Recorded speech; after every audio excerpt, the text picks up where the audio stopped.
আসসালামু আলাইকুম, সবাইকে আবারও স্বাগত জানাচ্ছি আমাদের চ্যানেল কুইজিন ভাইবসে।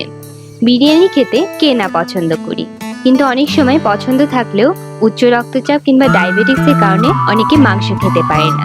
সেক্ষেত্রে আমরা আপনাদের জন্য নিয়ে এসেছি নতুন একটি রেসিপি, ছোলার বিরিয়ানি। এখানে মাংস ইউজ না করা হলেও বিরিয়ানিটি কিন্তু স্বাদে গন্ধে মাটন, চিকেন কিংবা বিফ বিরিয়ানি থেকে কম কিছু নয়। তাহলে আর দেরি কিসে, চলুন কথা না বাড়িয়ে শুরু করা যাক। আমি একটা প্রেসার কুকারে নিয়ে নিচ্ছি 2 কাপ ছোলা, 2টো তেজপাতা, 1 ইঞ্চি দারুচিনি, 4টি এলাচ, 5টা লবঙ্গ, 5টা গোলমরিচ, 1 চা চামচ কুচি করে রাখা রসুন। এরপর একটা পাতিলে 1 কাপ পানি এবং 1 টেবিল চামচ চা পাতা নিচ্ছি। পানিতে বলক উঠলেই চুলা বন্ধ করে ছেঁকে নেওয়া পানিটা আমরা আবার ইউজ করব।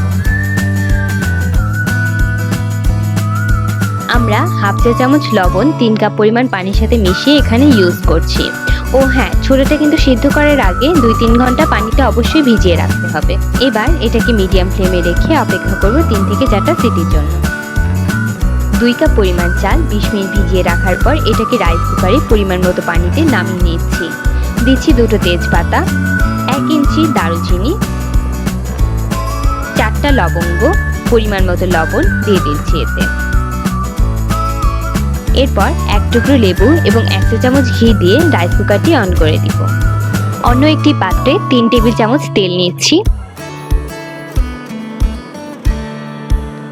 তেলটা একটু গরম হয়ে এলে এতে দিয়ে দিচ্ছি 3/4 কাপ পেঁয়াজ কুচি। আমরা পেঁয়াজটা হালকা ভেজে নিব।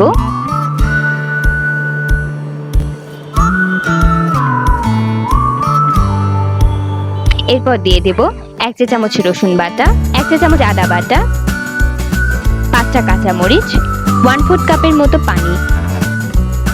এবার সবগুলো উপকরণকে একটু ভালো মতো নেড়ে চেড়ে মিশিয়ে নিচ্ছি। দিয়ে দিচ্ছি 1/4 চা চামচের মতো লবণ। এই পর্যায়ে ফ্লেমটা কিন্তু মিডিয়াম লোতে থাকবে। এবার দিয়ে দিচ্ছি 2 টেবিল চামচ মরিচের গুঁড়া, 2 টেবিল চামচ ধনিয়া ও জিরার গুঁড়া,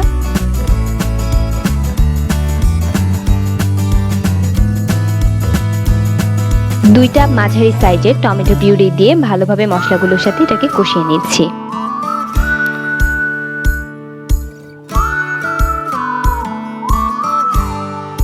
আলু সিদ্ধ করার জন্য দিয়ে দিচ্ছি 3/4 কাপ পানি। 2টো বড় সাইজের কেটে রাখা আলু দিয়ে দিচ্ছি। আলুটা সেদ্ধ হওয়ার জন্য অপেক্ষা করব। তবে আলু যদি সিদ্ধ না হয় সেক্ষেত্রে পরিমাণ মতো গরম পানি অ্যাড করে নিতে পারেন। এরপর আগে থেকে সিদ্ধ করে রাখা ছোলা দিয়ে দিচ্ছি। ছোলাটা মিশিয়ে নিয়ে কিছুক্ষণ জাল করে নিচ্ছি।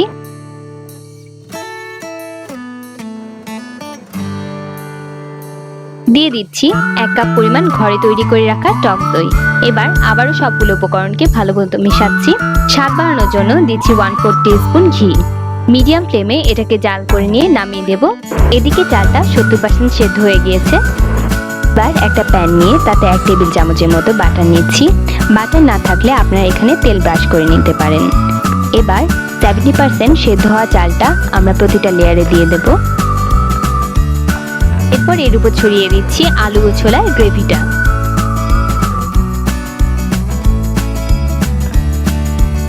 এরপর এতে ছড়িয়ে দিচ্ছি কিছু ধনেপাতা এবং বেরেস্তা। প্রথম লেয়ারের মতো আমরা পরবর্তী লেয়ারগুলো সাজিয়ে নেব। আমরা এখানে 4টা লেয়ারে রাইসটা ইউজ করেছি। আপনারা চাইলে কম বেশি করে নিতে পারেন, তবে চেষ্টা করবেন কমপক্ষে 3টা লেয়ার করার।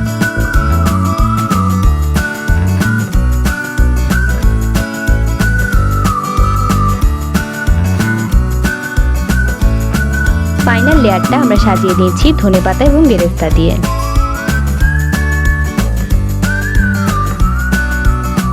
দিচ্ছি 1 চা চামচ পরিমাণ কেওড়া জল এবং 1 চা চামচ পরিমাণ জাফরান।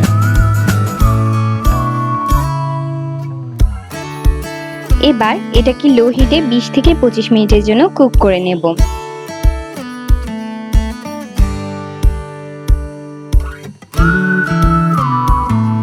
আমাদের বিরিয়ানিটা হয়ে গেছে। এটাকে আমরা একটা সার্ভিং বোলে নামিয়ে নিচ্ছি। বিরিয়ানি থেকে কিন্তু খুব সুন্দর একটা স্মেল পাওয়া যাচ্ছে। মূলত চা পাতা ইউজ করার জন্যই এত সুন্দর একটা স্মেল পাওয়া যাচ্ছে। ডেকোরেশনের জন্য দিয়ে দিচ্ছি কিছু ধনেপাতা এবং সামান্য বেরেস্তা। তৈরি হয়ে গেল মজাদার স্বাদের ছোলার বিরিয়ানি।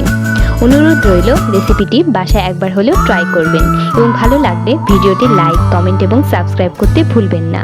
আজকের মতো বিদায় নিচ্ছি, সবাইকে ধন্যবাদ।